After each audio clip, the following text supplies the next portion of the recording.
Where is Luke and Erica? What's a crack lacking, Grandpa? Woo! Okay, they're awful vocal today, Luke and Erica.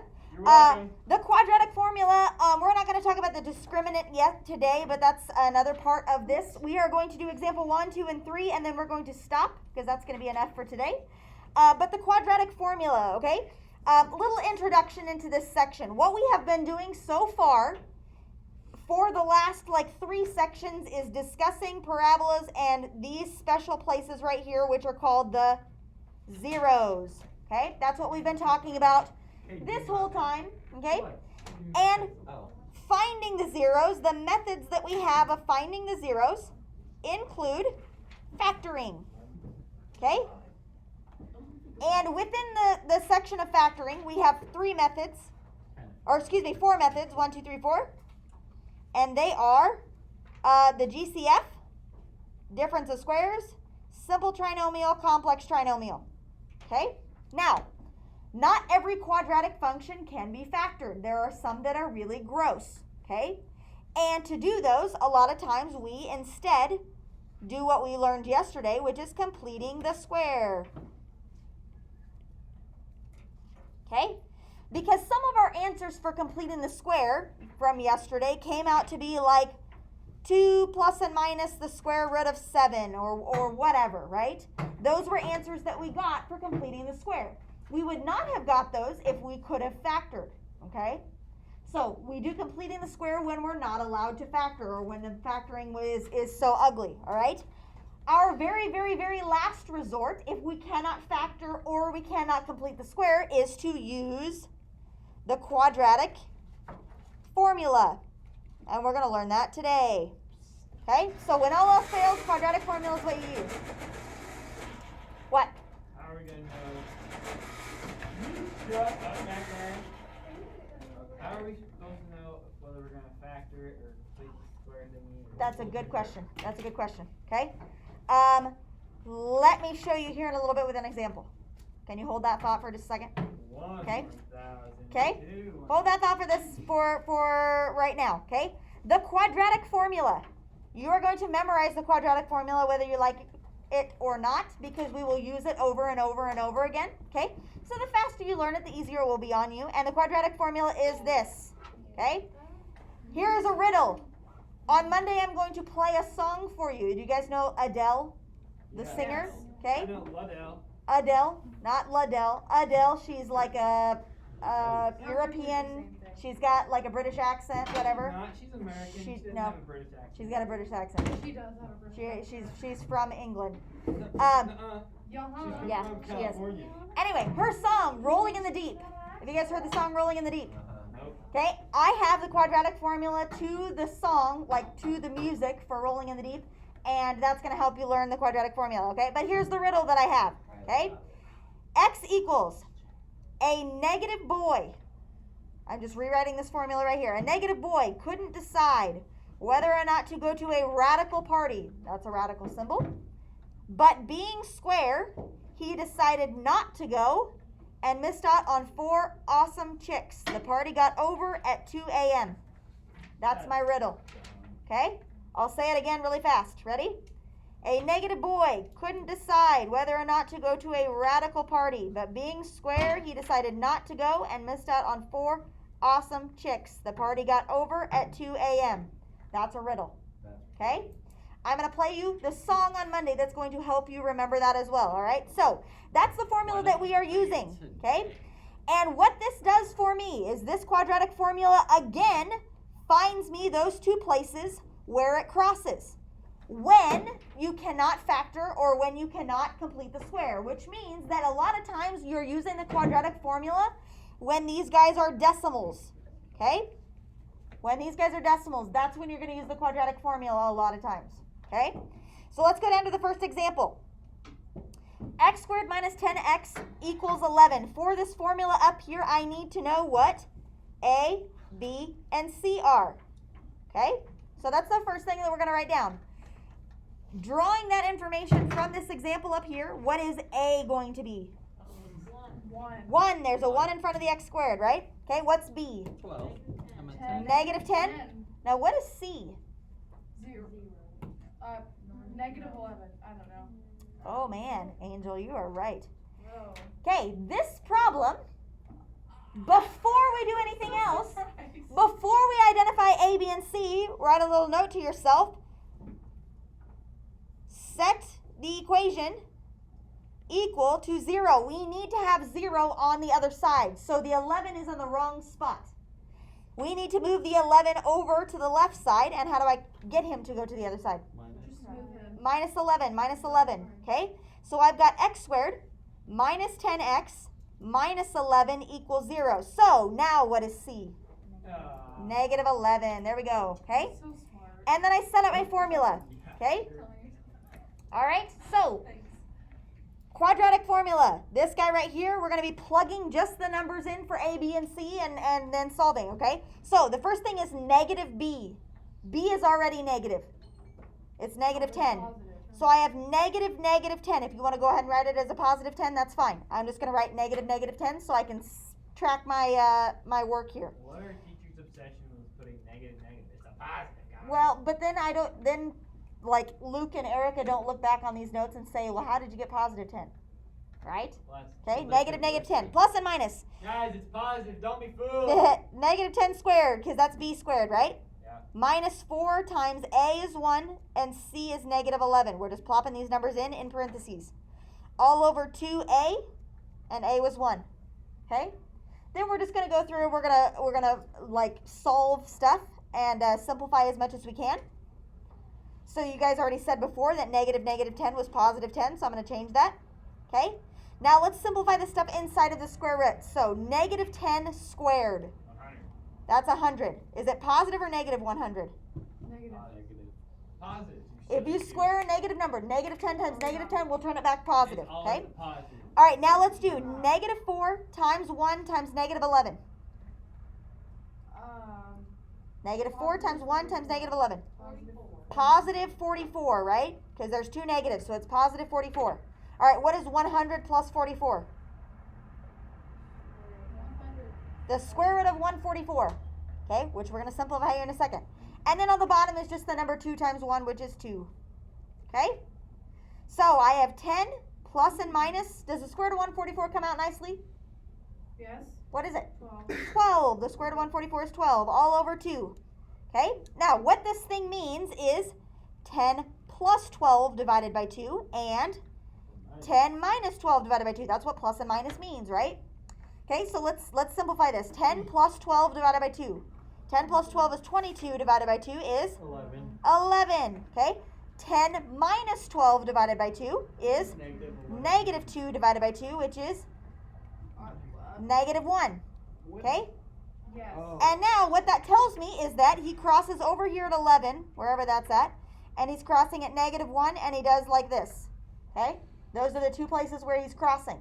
I like how you don't even All right. put the dot in the right spot. And then I know, whatever. Hit the dot. Whatever. Anyway, now, this problem, let me show you why you want to factor if at all possible. Look at all of that stuff that we did for the quadratic formula.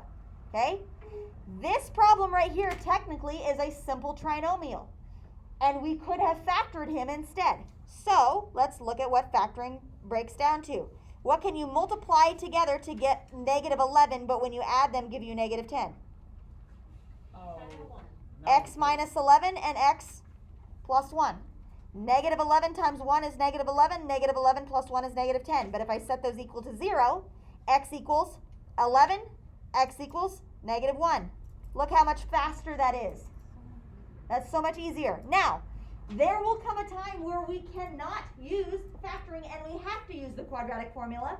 But for the sake of this being our first quadratic formula problem, I'm glad they started us off with something that was nicer, right?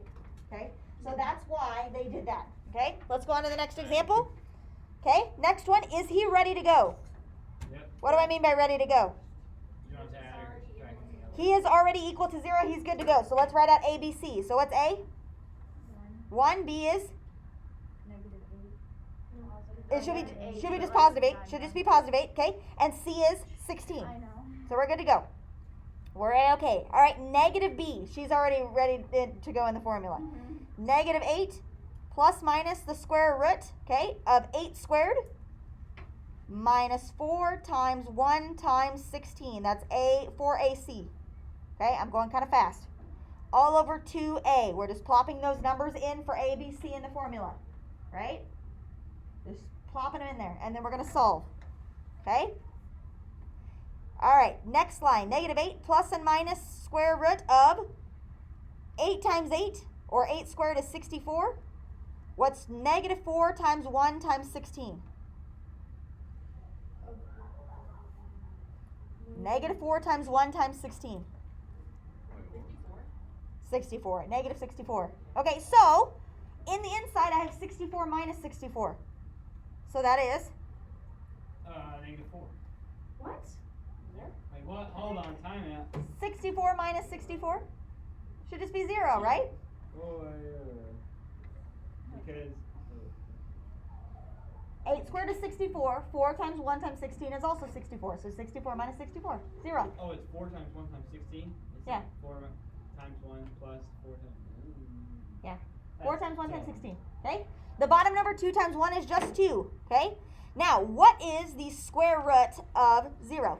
0. It's just 0. Okay? So this guy means negative 8 plus 0 divided by 2 and negative 8 minus 0 divided by 2.